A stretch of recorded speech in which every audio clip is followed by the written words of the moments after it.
Welcome to our channel. If you want to delete add-ons on Firefox to remove unwanted extensions and improve browser performance, follow these step-by-step instructions. Step 1. Open Firefox on your computer and make sure your browser is up to date for the best security and performance. Step 2. Click on the three horizontal lines, hamburger menu, in the top right corner of the browser window to open the main menu. Step 3. Select Add-ons and Themes from the menu, or alternatively press Ctrl+Shift+A on your keyboard to open the Add-ons Manager directly. Step 4. The Add-ons Manager will open in a new tab.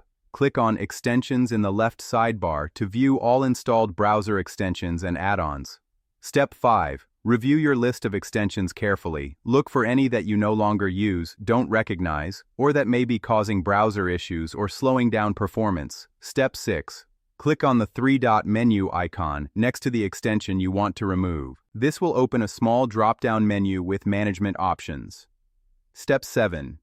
Select Remove from the drop-down menu to uninstall the extension. A confirmation dialog will appear asking you to verify this action. Step 8. Click Remove again in the confirmation dialog to permanently delete the add-on from Firefox. The extension will be immediately uninstalled and its icon will disappear from your toolbar. Don't forget to like this video and subscribe to our channel.